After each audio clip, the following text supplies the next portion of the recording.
Good morning, traders. It is Monday, October 28th. Taking a look at the charts, equities markets trading higher this morning, and I think we're getting very close to a potential sharp drop in the equities market. Obviously, we're trading at resistance. The key thing to look at here is I want to focus on the SPY just because it is regular trading hours and it shows where the price of the index has been trading when the real volume, the big volume has been trading. The futures contract trades a little bit different, and we want to really focus where the big money is trading in the high volume. So if we take a look, you can see our cycle analysis, this blue line, and then the purple is our projected forward line.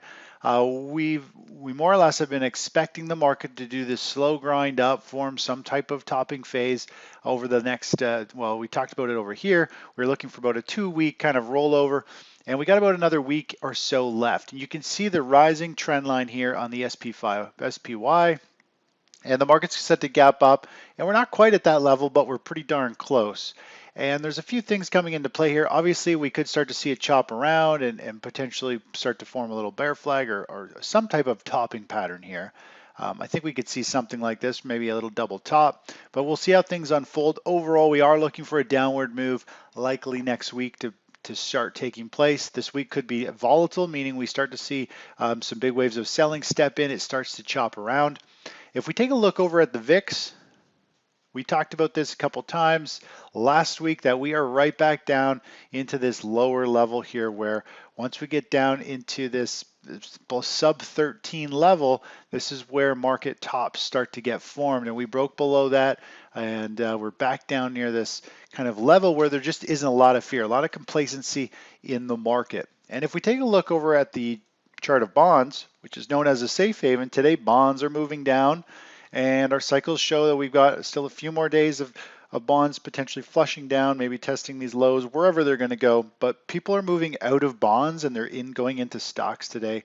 They're not afraid that the market is going to top out. And of course, a lot of things are lining up that there's going to be some type of pullback or at least some volatility in the market to try and shake things up. So if the stock market is about to top, then we could start to see these safe havens like bonds move up. We could start to see gold, silver, miners move up. If you look at the chart here, you can see gold last week was trying to break out. It did break out of the trend line, still a pretty strong reversal type pattern. It didn't break any of these two previous highs.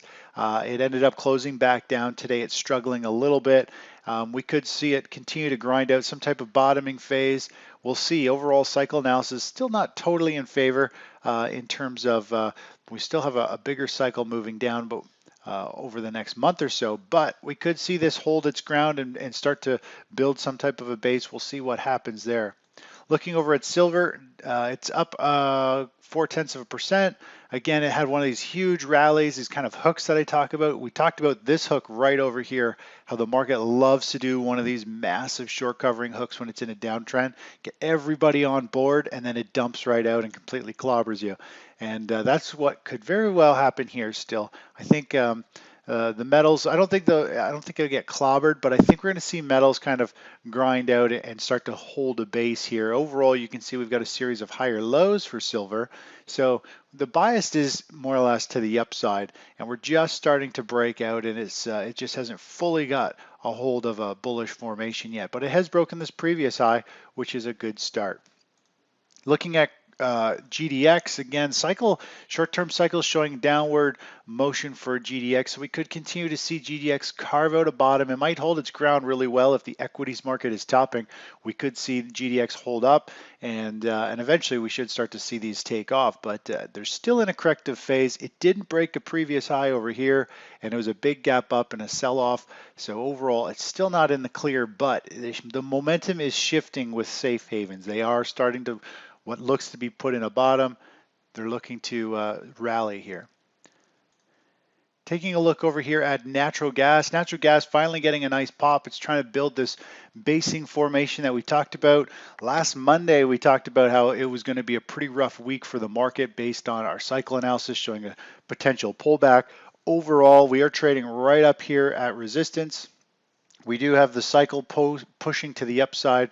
We're very similar to over here where the market is now testing. The big question is it going to pull back some more, or are we going to just really start to gap and go and see this really take off to the upside? This is that basing formation, just like over here, that we got into play. We played this one. Hopefully we get a repeat of itself. It's starting to look so clear, it kind of scares me in terms of it happened over here. Now everybody's going to copy it over here. So I'm not a fan of a crystal clear setup, but because a lot of people get on board and the market will do the opposite of what everyone is seeing. But overall, we're on board for hopefully a move up, and we could start to see this pick up speed this week. Looking at crude, down 0.2%, nothing significant. Again, it's chopping around. It's ping-ponging now between these two blue lines. A lot of noise through here. Overall, it might start to stall out at this resistance line this week, and we could potentially see it pull back down to the next blue line, or we'll see where it goes, but I don't have any clear setups that I really like in crude the way that it's trading here.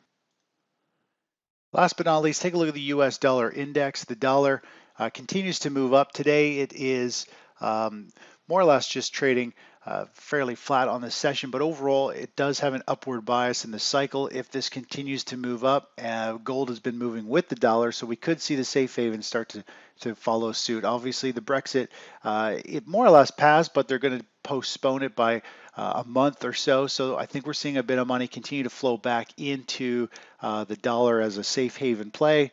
Nothing's done until the deal is signed, so we could see money flow back into the dollar this week on break of that news. Anyways, that's it for this morning. I'll talk to you in a little bit.